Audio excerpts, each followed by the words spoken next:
Welcome back, and if it's your first time here, welcome. Today we're discussing mortgage terminology. Now make sure you stay tuned to the end because I've got a little surprise freebie checklist for you that we'll talk about at the end of this video.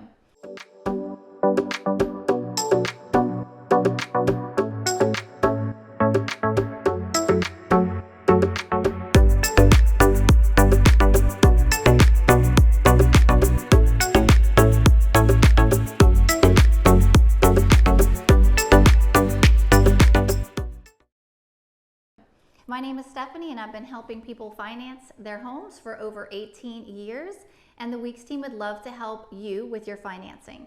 We can help in Louisiana, Mississippi, Alabama, and Florida.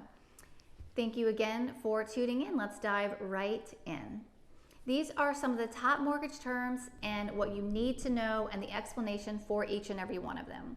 The first thing I want to talk about is APR. That's actually the cost of the interest rate. So let's say that your interest rate is 3.5%, but it costs you $3,000 to get that interest rate. So then your APR is going to be a number that you see higher than that 3.5%. Some people really get confused on this disclosure because there's a disclosure that does show your APR and does show you all that went in to calculate that, because not every fee is taken into consideration to determine that APR. So APR, again, that is going to be the cost of the money.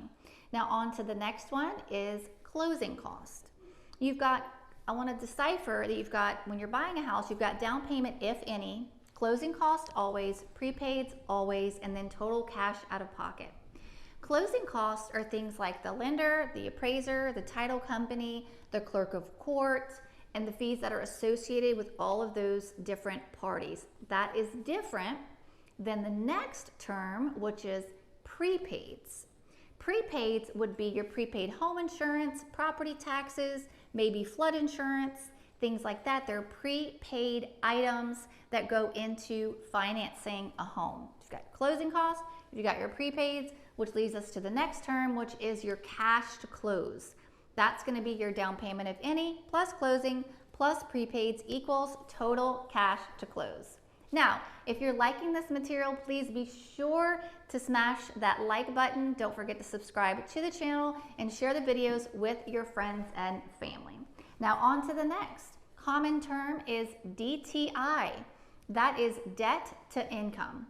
That's a ratio that we use to determine if you can qualify to purchase or finance what you're looking to purchase or finance. What we do is we take your minimum payments owed every single month on your debt in relation to the new proposed housing payment, in relation to your income, and we come up with a percentage. And we use that as a reference point to determine your debt to income, which helps us determine your capacity to repay.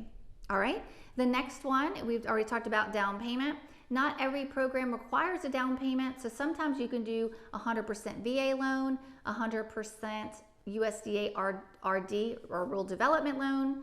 You've got conventional with as little as 3% down. You've got FHA with around 3.5% down. And sometimes there's down payment programs that you pair with these programs that do require down payment that might help offset how much down payment you actually have to bring to the table. So there's down payment. The next thing is escrow. What is an escrow? What is an escrow account? Now, there are some exceptions to this rule. Generally speaking, if you're putting down at least 20% or leaving at least 20% equity in the property, you can choose to waive escrow. That's where you pay your taxes and insurances separately from your mortgage payment. What your escrow is a non-interest bearing account held by the lender to make sure that enough is collected for taxes and insurances, so when those bills come due, there's enough money in escrow to go ahead and pay that. This runs right into the next term, which is PITI, principal, interest, taxes, and insurances. So let's say that your principal and interest, which is another term, which is just the principal and interest. Think about this like when you buy a car, however much you finance for however long of a term, and that gives you ultimately your monthly payment. That's just principal and interest. So you've got principal and interest. Then you've got taxes and insurances, which is going to be your escrow account. So you've got principal and interest plus escrow gives your total monthly payment. In the lending world, we call that PITI. All right, what's next? We've got LTV. That means loan to value. What is the value of the property? What is the loan amount that you're looking for? And what is that in a percentage? Let's say that the property value and or purchase price is $100,000. You're looking to do an $80,000 loan. That is an 80% loan to value. All right, what's our next one? That's going to be PMI, private mortgage insurance, not to be confused with MIP, mortgage insurance premium. They're kind of the same, but the difference is PMI is private mortgage insurance. It's not government backed or government funded.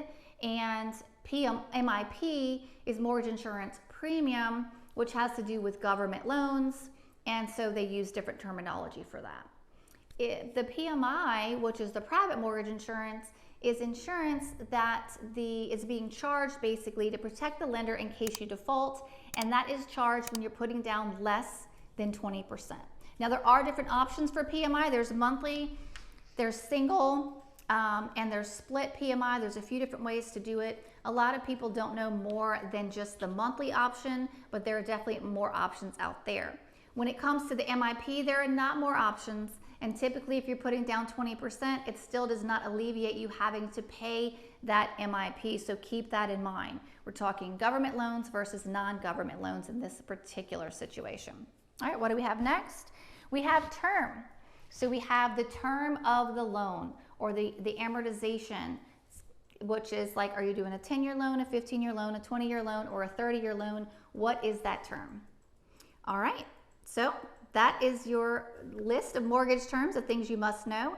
As promised, I've got a checklist. I will drop a link in the bottom, and that's going to be free for you today. And this is the home process checklist. If you're looking to buy a home, you will not be disappointed in following this checklist. Check it out. I hope you enjoy it. Thanks for tuning in today. Don't forget to like, don't forget to subscribe. Call us so we can help you with your financing, and I look forward to seeing you in the next one. If you're enjoying the content, please be sure to like. It means so much, and it helps the algorithm know that people are enjoying this and to share it with others. My mission is to bring mortgage peace to the world and change the world one loan at a time. Help me and be part of that mission. Please like the video. Don't forget to subscribe to the channel. And also, it's also a great idea to share it with your friends and family who you think might benefit. Thanks so much for tuning in today. I hope you enjoyed the video. Please, if you're moving in 9 days or 90 days, give me a call, shoot me a text, or send me an email if I can help you in one of the states that I'm licensed in.